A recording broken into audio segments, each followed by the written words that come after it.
예, 홍일표 의원입니다. 그 총장님 아까 이제 오전에 질의하면서 그 자살에 대한 대책이 마땅치 않다 이런 말씀하셨잖아요. 예. 물론 이제 그게 정말 마땅치 않을 것으로 저도 충분히 짐작은 되는데,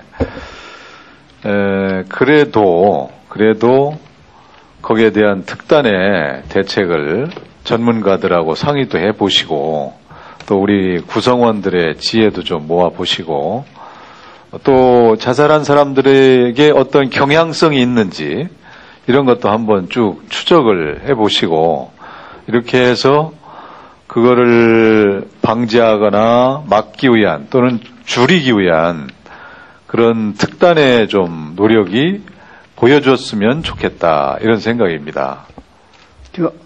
오전에 말씀드렸다시피 그래서 저희들이 네. 전문가들에게 용역도 좀 의뢰해 놓고 있습니다. 그래서 예. 아마 그 결과가 오면은 그걸 또 저희는 용역은 지금 해놓고 있나요? 예, 용역을 예. 금년 초에 의뢰를 했습니다. 예. 그래서 그 검찰로서는 이제 어쨌든 그런 부분에 대해서 그런 특별한 노력이 보여져야 그래도 이 부분에 대한 책임을 느끼고 있구나 이런 것으로 평가를 할 수가 있을 테니까 그렇게 해주시고 또 특별히 그 수사하는 일선 검사들에게 지시를 잘 하셔야 될 걸로 봅니다. 그런 부분에 대해서. 그 다음에 아까 그 이제 대통령 지시사항과 관련해서 쭉 일정 그 일람표가 나왔는데 이제 그 동료 의원들에 따라서는 예를 들어 세월호 사건 무렵에 대통령 지시사항이 세월호와 관련될 거 아니겠는가 하는 그런 식의 이제 질문이 있었잖아요. 네. 근데 그게 어때요? 우리가 상식적으로 볼 때는 법무부 장관이 대통령 얘기가 있다고 당일 바로 그거를 뭐 지시사항으로 만들어서 검찰에 하달하거나 이렇게 하지는 않을 거 아니에요? 그거를 정리하거나 뭐 이렇게 하는 기간도 필요하고 그래서 그 기간들이 그 날짜가 그 무렵에 일어난 어떤 사건과 꼭 관련이 있다 이렇게 추정하기는 좀 어려울 수 있을 거 아닌가요? 12건을 아까 제가 얼핏 일별에 본 바에 의하면은 대개 국무회의를 하시면서 이야기한 내용을 아마 국무조정실에서 각 부서 정리를 해가지고 부서별로 넘긴 게 아닌가 그래 보입니다. 그 당시 전부 내용이 제가 어쩌 일별한 내용은 전부 당시 언론에서 다 본 내용들입니다. 네. 그래서 아마 그걸 넘겨서 그걸 받아가 그대로 한번 넘긴 게 아닌가 아마 그렇게 저는 짐작을 하고 있습니다. 결국은 이제 사실은 그게 만일에 이제 대통령 지시사항이라는 타이틀을 달아서 계속 내려보내는 게 문제라면 법무부가 이제 잘못이죠. 네. 검찰 대검이야 뭐 그렇게 오는 문서 가지고 거기다 대고 이거 잘못됐으니까 고치십시오 이렇게 이야기하기는 어려울 거 아니에요? 그런 점이 있어 보입니다. 제가 물론 뭐 당연히 우리 검찰이 준사법기관으로서 독립해서 처리해야 될 많은 부분이 있죠.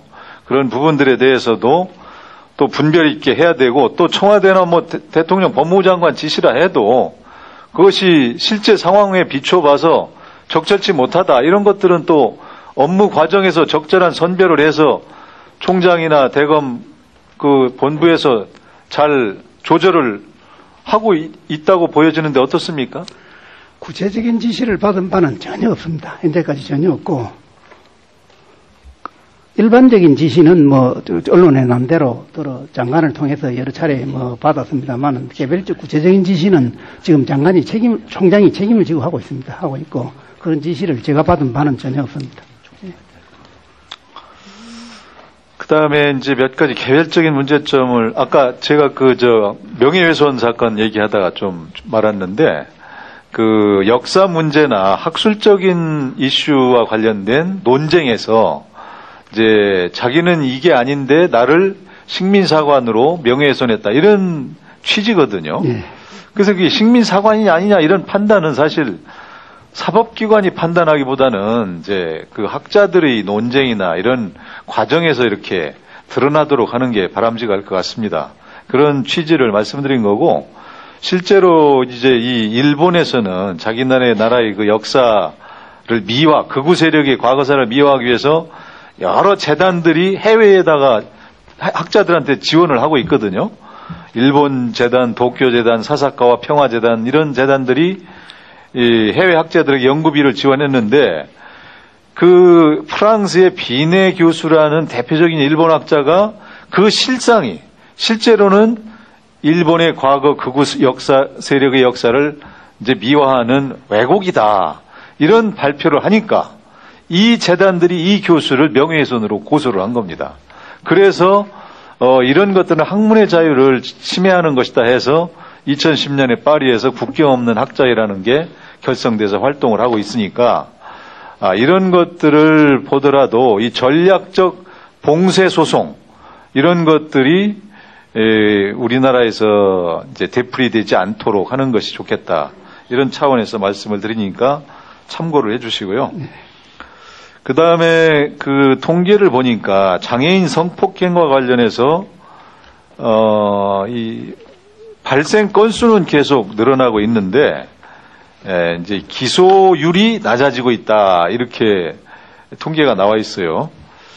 이게 이제 도가니법 통과로 처벌도 대폭 강화됐고 또 성범죄에 대한 친고죄가 폐지돼서 그 제3자 신고를 통해서도 처벌이 가능하게 됐는데 기소율이 왜 이렇게 낮아지느냐.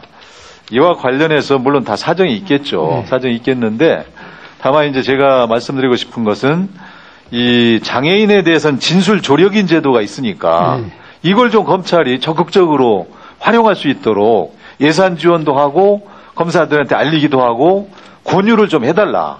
이런 말씀입니다. 그래서 그 지적 능력이 떨어지는 장애인들이 피해자일 경우에 이 사람들이 진술이 왔다 갔다 하니까 그런 사정을 이용해서 적당하게 법망을 빠져나가는 그런 사람들에 대해서는 우리가 허용해서는 안 된다. 그러기 위해서는 이 장애인들을 도와줘야 된다. 이런 취지거든요. 그런 부분에 대해서 뭐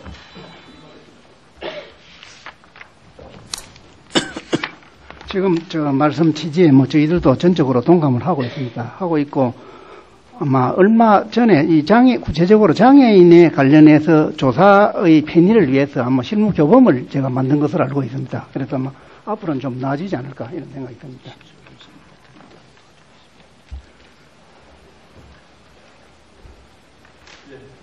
예. 다음에 임내연 의원님.